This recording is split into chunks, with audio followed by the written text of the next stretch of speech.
بسم اللہ الرحمن الرحیم۔ السلام علیکم۔ سیرت النبی باب 93 قتل کا ناکام منصوبہ۔ خیبر کی فتح کے بعد وہاں کی ایک بستی فدق کے لوگ حضور اکرم صلی اللہ علیہ وآلہ وسلم کی خدمت میں حاضر ہوئے۔ جو لوگ حاضر ہوئے ان کے سردار کا نام نون بن یوشع تھا۔ اس نے حضور اکرم صلی اللہ علیہ وسلم سے عرض کیا، ہم اس بات پر صلح کرنے کے لیے تیار ہیں کہ ہماری جان بخشی کر دی جائے اور ہم لوگ اپنا مال اور سامان لے کر فدق سے جلا وطن ہو جائیں۔ حضرت صلی اللہ علیہ وسلم نے ان کی یہ بات منظور فرما لی۔ اس سلسلے میں ایک روایت یہ ہے کہ یہودیوں نے فدق کا نصف دینے کی بات کی تھی اور آپ صلی اللہ علیہ وآلہ وسلم نے اس کو منظور فرمایا تھا۔ یہاں ایک بات کی وضاحت کرنا بہتر ہوگا۔ فدق کی یہ بستی چونکہ جنگ کے بغیر حاصل ہو گئی تھی، اس لیے یہ مال فہ تھا، یعنی دشمن سے جنگ کیے بغیر حاصل کیے جانے والا مال، جس کے خرچ کا مسلمانوں کو حکمران کو اختیار ہوتا ہے۔ چنانچہ آپ صلی اللہ علیہ وآلہ وسلم نے اس کی آمدنی میں سے اپنے گھر والوں پر بھی خرچ کیا کرتے تھے۔ بنی ہاشم کے چھوٹے بچوں کی پرورش بھی اس کی آمدنی سے فرماتے تھے۔ بنی ہاشم کی بیواؤں کی شادیاں کرتے تھے۔ حضور اکرم صلی اللہ علیہ وسلم کی وفات کے بعد حضرت ابوبکر صدیق رضی اللہ عنہ خلیفہ بنے تو حضرت فاطمہ رضی اللہ عنہا نے سمجھا کہ فدق کا علاقہ حضور اکرم صلی اللہ علیہ وآلہ وسلم کی ملکیت تھا، لہٰذا مجھے وراثت میں ملنا چاہیے۔ چنانچہ انہوں نے حضرت ابوبکر صدیق رضی اللہ عنہ سے درخواست کی کہ فدق کا علاقہ انہیں دے دیا جائے۔ ابوبکر صدیق رضی اللہ عنہ نے انہیں مسئلہ سمجھایا اور فرمایا، رسول اللہ صلی اللہ علیہ وسلم نے فرمایا ہے کہ ہم نبیوں کی میراث تقسیم نہیں ہوتی، ہم جو کچھ چھوڑ جاتے ہیں وہ مسلمانوں کے لیے صدقہ ہوتا ہے۔ حضرت فاطمہ رضی اللہ عنہا مطمئن ہو گئیں اور پھر دوبارہ یہ مطالبہ نہ کیا۔ جس زمانے میں رسول کریم صلی اللہ علیہ وسلم خیبر پہنچے تھے، اس وقت کھجوریں ابھی پکی نہیں تھیں، چنانچہ کچی کھجوروں کو کھانے سے اکثر صحابہ بخار میں مبتلا ہو گئے۔ انہوں نے اپنی پریشانی حضور اقدس صلی اللہ علیہ وسلم سے بیان کی۔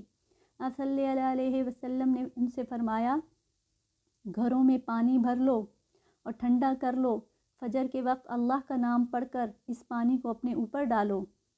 صحابہ نے اس ہدایت پر عمل کیا تو ان کا بخار جاتا رہا۔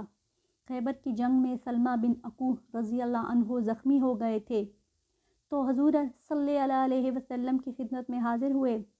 حضور صلی اللہ علیہ وسلم نے 3 مرتبہ ان کے زخموں پر دم کیا، انہیں اسی وقت آرام آ گیا۔ اس غزوے میں ایک واقعہ یہ پیش آیا کہ نبی کریم صلی اللہ علیہ وسلم کو قضائے حاجت کے لیے جانا تھا۔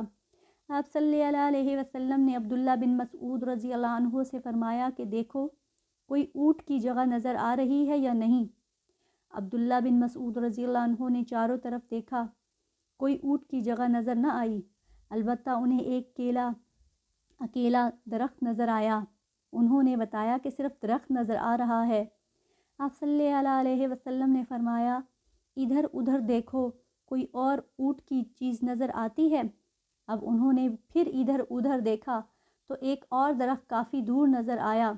انہوں نے اس دوسرے درخت کے بارے میں آپ کو بتایا تو آپ صلی اللہ علیہ وسلم نے ارشاد فرمایا، ان دونوں درختوں سے کہو اللہ کے رسول تمہیں حکم دیتے ہیں کہ دونوں ایک جگہ جمع ہو جاؤ، یعنی آپس میں مل جاؤ۔ حضرت عبداللہ بن مسعود رضی اللہ عنہ نے ان دونوں درختوں کو مخاطب کر کے یہ بات کہہ دی۔ فوراً دونوں درخت حرکت میں آئے اور ایک دوسرے سے مل گئے۔ آپ صلی اللہ علیہ وسلم نے ان کا پردہ بنا لیا۔ آپ صلی اللہ علیہ وسلم کے فارغ ہونے کے بعد دونوں درخت اپنی جگہ پر لوٹ گئے۔ جب خیبر فتح ہو گیا تو ایک عورت مسلمانوں کی طرف نظر آئی۔ وہ لوگوں سے پوچھ رہی تھی کہ اللہ کے رسول کو بکری کے گوشت کا کون سا حصہ زیادہ پسند ہے۔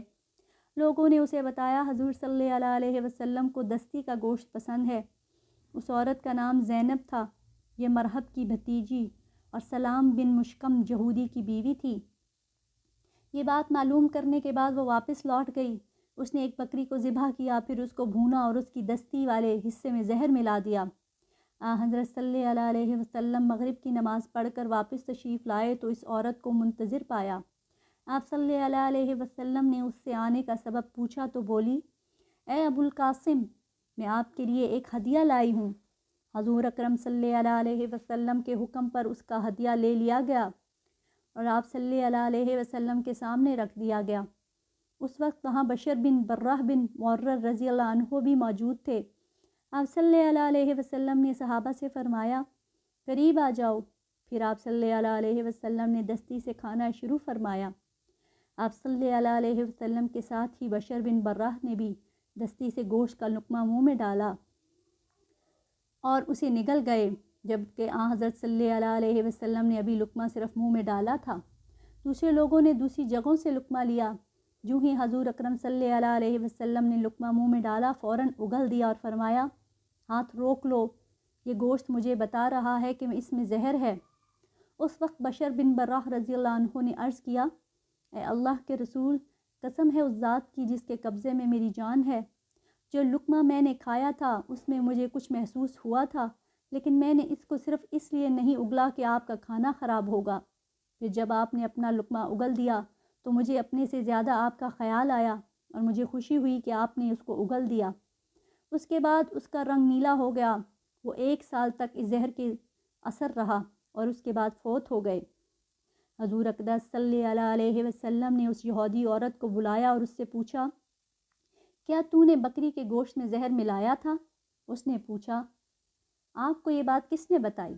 جواب میں آپ صلی اللہ علیہ وسلم نے ارشاد فرمایا، مجھے گوشت کے اسی ٹکڑے نے یہ بات بتائی جو میں نے منہ میں رکھا تھا۔ اس نے اقرار کیا، ہاں میں نے زہر ملایا تھا۔ تب آپ نے اس سے پوچھا، تم نے ایسا کیوں کیا؟ جواب میں اس نے کہا، آپ لوگوں نے خیبر کی جنگ میں میرے باپ، بھائی اور میرے شوہر کو قتل کیا اور میری قوم کو تباہ کیا، اس لیے سوچا اگر آپ صرف ایک بادشاہ ہیں تو اس زہر کے ذریعے ہم آپ سے نجات مل جائے گی، اور اگر آپ نبی ہیں تو آپ کو اس زہر کی پہلی ہی خبر ہو جائے گی۔ اس کا جواب سن کر آپ نے اسے معاف فرما دیا، کیونکہ آپ اپنی ذات کے لیے کسی سے بدلہ نہیں لیتے تھے، البتہ مسلمانوں کو کوئی نقصان پہنچاتا تو اس سے بدلہ لیتے تھے۔ جہاں تک تعلق ہے بشر بن برہ رضی اللہ عنہ کا، تو وہ اس وقت فوت نہیں ہوئے تھے، لیکن جب بعد میں زہر سے ان کی موت واقع ہو گئی تو اس وقت آپ صلی اللہ علیہ وسلم نے اس عورت زینب کو بدلے میں قتل کرا دیا تھا۔ کہا جاتا ہے کہ حضور اکرم صلی اللہ علیہ وسلم نے وفات کے وقت اس زہر کا اثر محسوس کیا تھا اور فرمایا تھا، اس زہر کے اثر سے میری رگیں کٹ رہی ہیں۔ غرض خیبر کی جنگ کے بعد حضور اکرم صلی اللہ علیہ وسلم نے اس غزوے کا مال غنیمت تقسیم فرمایا۔ خیبر کی جنگ کے بعد حضرت خالد بن ولید، حضرت عمرو بن عاص اور حضرت عثمان بن طلحہ رضی اللہ عنہ کے ایمان لانے کا واقعہ پیش آیا۔ اس بارے میں خود حضرت خالد بن ولید فرماتے ہیں، جب اللہ تعالیٰ نے مجھے عزت اور خیر عطا کرنے کا ارادہ فرمایا تو اچانک میرے دل میں اسلام کی تڑپ پیدا فرما دی اور مجھے ہدایت کا رستہ نظر آنے لگا۔ اس وقت میں نے اپنے دل میں سوچا کہ میں ہر موقع پر محمد صلی اللہ علیہ وسلم کے مقابلے اور مخالفت میں سامنے آیا اور ہر بار ہی مجھے ناکامی کا منہ دیکھنا پڑا۔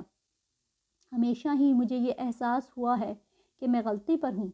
محمد صلی اللہ علیہ وسلم کا بول بالا ہو رہا ہے۔ پھر جب محمد صلی اللہ علیہ وسلم عمرے کے لیے مکہ میں تشریف لائے تو میں مکہ سے غائب ہو گیا تاکہ آپ کے مکہ میں داخل کا منظر نہ دیکھ سکوں۔ میرا بھائی ولید بن ولید آپ صلی اللہ علیہ وسلم کے ساتھ تھا، وہ مجھ سے بہت پہلے مسلمان ہو چکا تھا۔ اس نے مکہ پہنچ کر مجھے تلاش کرایا مگر میں وہاں تھا ہی نہیں۔ آخر اس نے میرے نام خط لکھا اور خط کے الفاظ یہ تھے، میرے لیے سب سے زیادہ حیرت کی بات یہی ہے کہ تم جیسا آدمی آج تک اسلام سے دور بھاگتا پھر رہا ہے، تمہاری کم عقلی پر تعجب ہے۔ رسول اللہ صلی اللہ علیہ وسلم نے تمہارے بارے میں مجھ سے پوچھا تھا کہ خالد کہاں ہیں؟ میں نے عرض کیا، اللہ بہت جلد اسے آپ تک لائے گا۔ اس پر حضور اکرم صلی اللہ علیہ وسلم نے ارشاد فرمایا، اس جیسا شخص اسلام سے بے خبر نہیں رہ سکتا۔ اگر وہ اپنی صلاحیتوں اور توانائیوں کو مسلمان کے ساتھ مل کر مشرکوں کے خلاف استعمال کرے تو ان کے لیے خیر ہی خیر ہے، اور ہم دوسروں کے مقابلے میں انہیں ہاتھوں ہاتھ لیں گے۔ اس لیے میرے بھائی اب بھی موقع ہے کہ جو کچھ تم کھو چکے ہو اسے پا لو، تم بڑے اچھے مواقع کھو چکے ہو۔ حضرت خالد بن ولید رضی اللہ عنہ کہتے ہیں کہ جب مجھے اپنے بھائی کا یہ خط ملا تو مجھ میں جانے کی امنگ پیدا ہو گئی، دل اسلام کی محبت میں گھر گیا۔ ساتھ ہی حضرت صلی اللہ علیہ وسلم نے میرے بارے میں جو کچھ فرمایا تھا اس سے مجھے بہت زیادہ خوشی محسوس ہوئی۔ پھر رات کو میں نے ایک عجیب خواب دیکھا۔